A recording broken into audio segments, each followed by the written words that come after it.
Subscribe करें और देखें एक दिल दहला देने वाली हॉरर स्टोरी। बिना घबराए बेल आइकॉन प्रेस करना ना भूलें।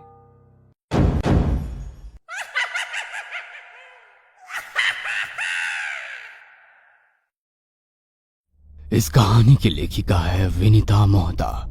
झिम गिरे सावन, सुलग सुलग जाए मन, भीगे आज इस मौसम में, लगी कैसी ये अगन, रिमझिम गिरे सावन। गाने की आवाज सुनकर वरुण ने जैसे ही गाने की आवाज कहां से आ रही है ढूंढने के लिए आसपास देखा तो गाड़ी के बैक मिरर में देखकर उसके होश उड़ गए। गाड़ी की पिछली सीट पर एक महिला बैठी थी। वन पीस पहने बहुत ही खूबसूरत महिला बैठी थी, जिसके बाल बिखर कर उसके चेहरे पर आ रहे थे, जो उसकी खूबसूरती को बढ़ा रहे थे। वरुण सोचने लगा, चलती कार में ये महिला कैसे अंदर आ गई। ऑफिस से निकलते वक्त वरुण ने अपनी घड़ी को देखा तो रात के 10 बज रहे थे। शिट यार, आज भी लेट हो गया। बॉस को भी हमेशा लास्ट मोमेंट पर ही अर्जेंट मीटिंग करनी होती है। खुद का परिवार तो विदेश में बसा हुआ है, दूसरों के परिवार के बारे में तो सोचे। वरुण, तेरी खैर नहीं, आज तो तुझे माँ की दोबारा डांट पड़ने वाली है। सोचते हुए वरुण अपनी कार में बैठ गया। रात का टाइम था, रिमझिम बारिश हो रही थी, मौसम बहुत ही अच्छा हो रहा था। अपनी कार में बैठते ही वरुण ने गाने लगाए और अपने घर की ओर बढ़ने लगा। तभी उसके फोन पर उसकी माँ का फोन आया। हेलो वरुण बेटा, कहाँ रह गया, अभी तक नहीं आया। मुझे तेरी फिक्र हो रही है, इसीलिए बार बार कह रही हूँ शादी कर ले। कम से कम तेरी नकेल कसने वाला कोई तो आ जाएगा, मगर तू है कि सुनता ही नहीं। माँ, तुम भी ये क्या सारी बातें लेकर बैठ गई। हाँ, लास्ट मोमेंट पर ऑफिस में अर्जेंट मीटिंग आ गई, इस कारण लेट हो गया। कुछ ही देर में आ रहा हूँ, वहीं आकर बात करते हैं, कहकर उसने फोन रख दिया। बातों ही बातों में उसने रात के अंधेरे और बारिश के कारण गलत रास्ता पकड़ लिया। बादलों के कारण वैसे ही रात बहुत घनी काली हो रखी थी।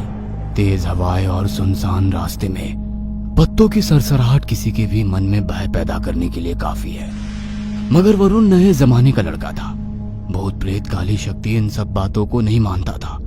वह धीरे धीरे आगे बढ़ रहा था। बेटा वरुण, गलत रास्ते पर तो आ गए, मगर अब यहाँ से निकलने के लिए जीपीएस ऑन करना पड़ेगा। वरुण ने अपने मोबाइल का जीपीएस ऑन किया और उसी रास्ते पर आगे बढ़ रहा था। वह जंगल में दाखिल हो रहा था। जंगली जानवरों की रोने की आवाज उसके कानों में आ रही थी। अचानक सामने से दो चमकती हुई आंखें उसकी कार के सामने आकर खड़ी हो गई। डरकर उसने कार रोकी और कार का डीपर ऑन किया तो देखा एक काली बिल्ली थी। कार की रोशनी में वो बिल्ली वहां से भाग गई। बिल्ली के जाने के तुरंत बाद ही जंगली जानवरों की रोने की आवाज तेज होने लगी। बचपन में कहीं वरुण सुना था कि आसपास कुछ बुरा होने वाला हो तो जानवर रोने लगते हैं। जानवरों के इस तरह रोने से अब वरुण को डर लगने लगा। वरुण ने अपनी कार की स्पीड बढ़ा दी। कुछ दूर चला ही था कि रास्ते में लगे हुए एक बोर्ड को देख उसे लगने लगा कि ये रास्ता तो अभी उसने पार किया था। हो सकता है मेरे मन का वहम हो। वरुण गाड़ी को वहां से निकालने लगा, मगर कुछ पल के बाद वो वापस उसी बोर्ड के सामने से निकला। हैं? लगता है जीपीएस गलत बता रहा है। एक ही जगह घूम रहा हूं, मगर यहां से निकलूं कैसे? किसी को मदद के लिए बुलाना होगा। सोचकर उसने मोबाइल अपने हाथ में लिया तो मोबाइल में नेटवर्क नहीं था। बिना नेटवर्क के जीपीएस चल रहा था। अचानक से चलता हुआ म्यूजिक प्लेयर बंद हो गया। उसने म्यूजिक प्लेयर ऑन ऑफ करके चालू करने की कोशिश की, मगर म्यूजिक प्लेयर चालू नहीं हुआ। अरे, इस डरावने मंजर में ये गाना ही सहारा था, वो भी बंद हो गया। आज का तो शायद दिन ही खराब था। पहले बॉस, फिर माँ और अब ये सब। वरुण बेटा, जल्दी से यहाँ से निकलने के बारे में सोच। तभी एकदम कर्कश आवाज में उसके कानों में एक गाने की धुन सुनाई दी। रिमझिम गिरे सावन, सुलग सुलग जाए मन, भीगे आज इस मौसम में, लगी कैसी ये अगन, रिमझिम गिरे सावन।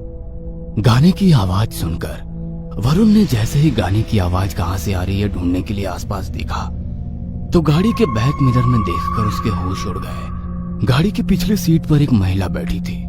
वन पीस पहने बहुत ही खूबसूरत महिला बैठी थी, जिसके बाल बिखर कर उसके चेहरे पर आ रहे थे, जो उसकी खूबसूरती को बढ़ा रहे थे। वरुण सोचने लगा, चलती कार में ये महिला कैसे अंदर आ गई?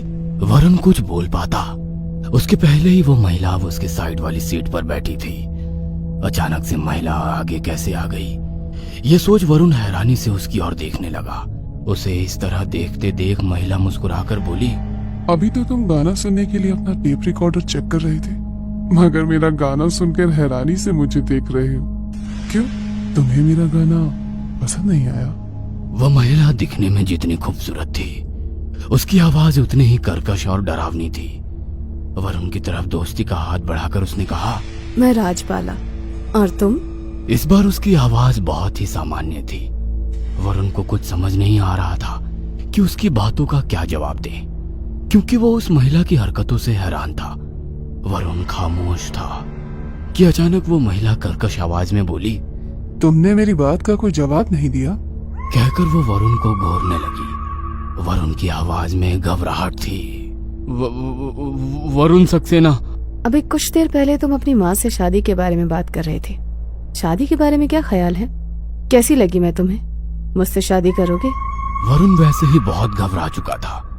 अब अचानक से शादी का सवाल सुनकर उसके चेहरे पर पसीना आ गया। अपने रुमाल से पसीना पोंछकर वो उसकी ओर देखकर पूछने लगा, तुम अचानक से मेरी कार में कैसे आ गई? महिला मुस्कुराकर उसकी ओर देखने लगी। अचानक कैसे? मैं तो तुम्हारा ही रास्ता देख रही थी। बोलो, शादी करोगे मुझसे? वरुण कुछ भी नहीं बोला तो लड़की गुस्से में उसकी ओर देखने लगी। क्यों, क्या हुआ? कोई जवाब नहीं है? क्या मैं तुम्हें पसंद नहीं? पसंद शादी? What nonsense! मैं तुम्हें जानता भी नहीं हूँ और तुम शादी की बातें कर रही हो। वरुण का जवाब सुनकर वो लड़की जोरों से हंसने लगी। अब उसकी आवाज एकदम कर्कश हो गई थी। वह धीरे धीरे रास्ते की ओर देखकर बोलने लगी, तुम लड़कों को तो हमेशा ही शादी करने की जल्दी रहती है। एक तुम हो जो कह रहे हो एक दूसरे को जानते ही कितना है। तुम सारे लड़के एक जैसे होते हो। पहले मीठी मीठी बातों में लड़कियों को फंसाते हो और फिर उनका फायदा उठाते हो। शादी की बात आई नहीं कि पीछे हट जाते हो। देखो, मैं तो पूरी तरह से मॉडर्न हूँ, कहीं से भी गंवार नजर आती हूँ। बोलते बोलते उसकी आवाज अब बहुत ज्यादा भयानक हो गई थी। वरुण ने घबराकर उसकी ओर देखा तो उसकी आवाज के साथ साथ उसका चेहरा भी बहुत भयानक था, एकदम एक सड़ी गली लाश की तरह बहुत खतरनाक। उसकी आंखों से खून टपक रहा था। चेहरा, हाथ पैर इतने सफेद मानो उसमें खून की एक बूंद भी ना हो। घबराकर वरुण ने गाड़ी रोक दी और कार खोलकर बाहर निकलने की कोशिश करने लगा, मगर कार का दरवाजा खुल ही नहीं रहा था। वह लड़की धीरे धीरे वरुण की ओर बढ़ने लगी। वरुण घबराकर बोला, मैंने तुम्हारा कुछ भी नहीं किया, मुझे जाने दो, मुझे मत मारो। लड़की जोरों से हंसते हुए बोली, तुम्हें कौन मार रहा है? तुम्हें तो अपने करीब ला रही हूँ। कहते हुए उसने अपने दोनों दांत वरुण की गर्दन पर लगा दिए। एक चीख और सब कुछ खामोश हो गया। अगली सुबह वरुण की कार के आसपास भीड़ जमा थी। वरुण का शरीर एकदम सफेद था, मानो उसके शरीर से किसी ने पूरा खून चूस लिया हो। पुलिस वाले उसकी कार के आसपास खड़े होकर बातें कर रहे थे। पिछले 6 महीने में ये इस रास्ते पर इस तरह से मिली हुई 8वीं लाश है। कोई सुराग भी नहीं मिलता है, इसलिए तो इस रोड पर लोगों का रात को आना जाना मना है। लोगों को नो एंट्री बोर्ड भी नजर नहीं आती। इंस्पेक्टर अपनी तफ्तीश कर रहे थे और दूर 2 आंखें चमक रही थी। ये कहानी आपको अच्छी लगी हो तो हमें सब्सक्राइब करें, हमारा इंस्टाग्राम और फेसबुक पेज जरूर फॉलो करें। और हाँ दोस्तों, सब्सक्राइब करना भूलना मत।